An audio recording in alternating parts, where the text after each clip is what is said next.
In addition, I'm deploying the National Guard to help reestablish law, order, and public safety in Washington, D.C., and they're going to be allowed to do their job properly.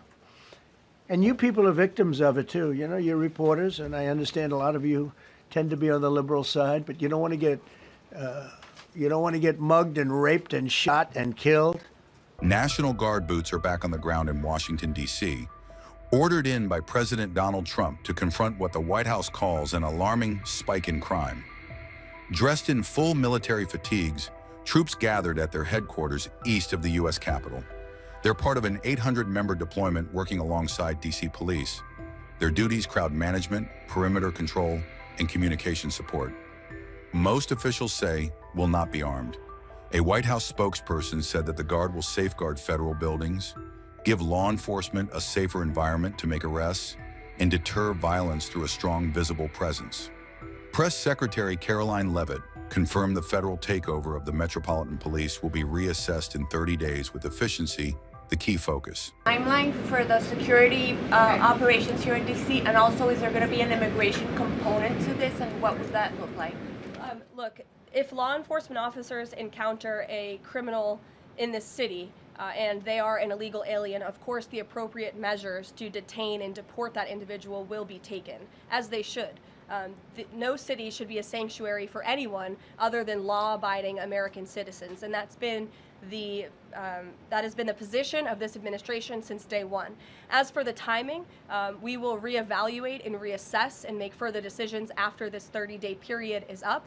But within these 30 days, our entire focus is making sure that this is the most efficient operation possible, and that we are removing as many criminals from the streets, and we are cleaning up D.C. as best as we can, and working with the Metropolitan Police Department to do that. I know the mayor just spoke several minutes ago. I was watching her on television, and she said that an increase in law enforcement officers on the streets will be helpful to deter crime in this city, and we look forward to working with these brave men and women of the Metropolitan Police Department to remove criminals off of our streets and to keep law-abiding citizens in the district safe. Since their arrival, more than 20 arrests have been made.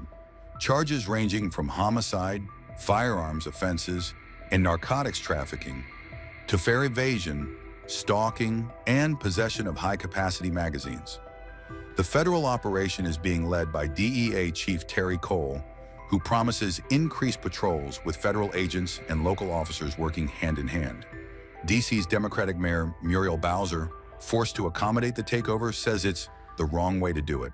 And while this action today is unsettling and unprecedented, I can't say that, given some of the rhetoric of the past, that we're totally surprised.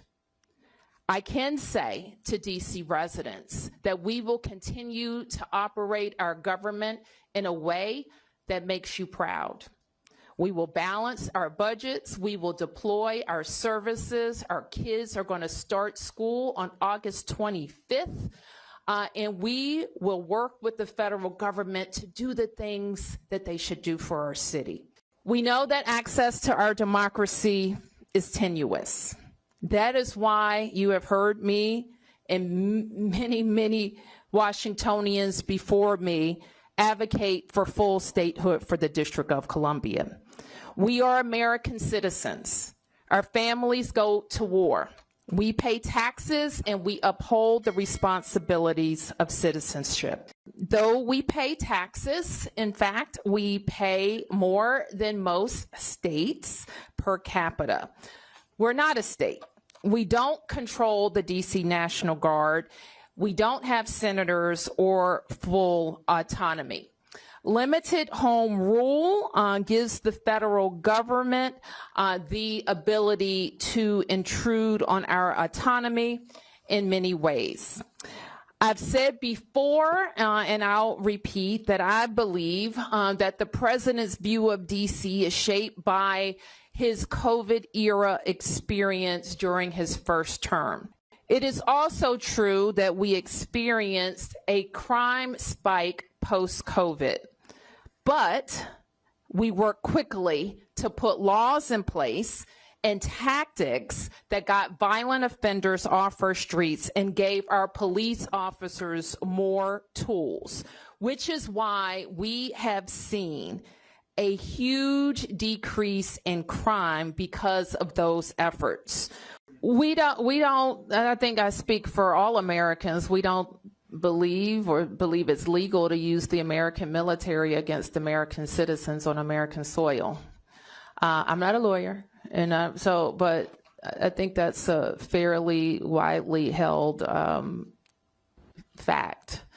And so, but we've seen them move, I think, active military into California. So it's a question. We've seen active military on the borders of DC some years ago, and we don't believe that our military should be used against American citizens. For now, the National Guard's presence marks a rare show of military support in the Capitol's policing, with the next 30 days set to decide whether they stay or go. Announcing a historic action to rescue our nation's capital from crime, bloodshed, bedlam, and squalor, and worse. This is Liberation Day in D.C., and we're going to take our capital back. We're taking it back. Under the authorities vested in me as the President of the United States, I'm officially invoking Section 740 of the District of Columbia Home Rule Act. You know what that is? And placing the D.C. Metropolitan Police Department under direct federal control, and you'll be meeting the people that will be directly involved with that. Very good people, but they're tough, and they know what's happening, and they've done it before. In addition, I'm deploying the National Guard to help reestablish law, order, and public safety in Washington, D.C., and they're going to be allowed to do their job properly. And you people are victims of it, too. You know, you're reporters, and I understand a lot of you tend to be on the liberal side, but you don't want to get mugged and raped and shot and killed. And you all know people and friends of yours that happened. And so you can be anything you want, but you want to have safety in the streets. You want to be able to leave your apartment or your house where you live and feel safe and go into a store to buy a newspaper or buy something. And you don't have that now. The murder rate in Washington today is higher than that of Bogota, Colombia, Mexico City, some of the places that you hear about as being the worst places on earth, much higher. This is much higher. The number of car thefts has doubled over the past 5 years, and the number of carjackings has more than tripled. Murders in 2023 reached the highest rate probably ever. They say 25 years, but they don't know what that means because it just goes back 25 years. Can't be worse. Our capital city has been overtaken by violent gangs and bloodthirsty criminals, roving mobs of wild youth, drugged out maniacs and homeless people.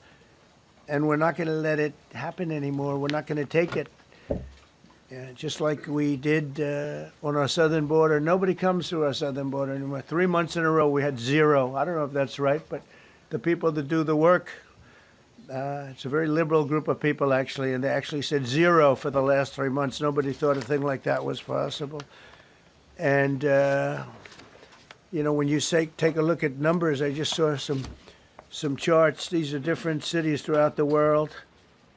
Red is, okay, the red is a place called Washington, D.C. Look at these. Baghdad we doubled up on Baghdad.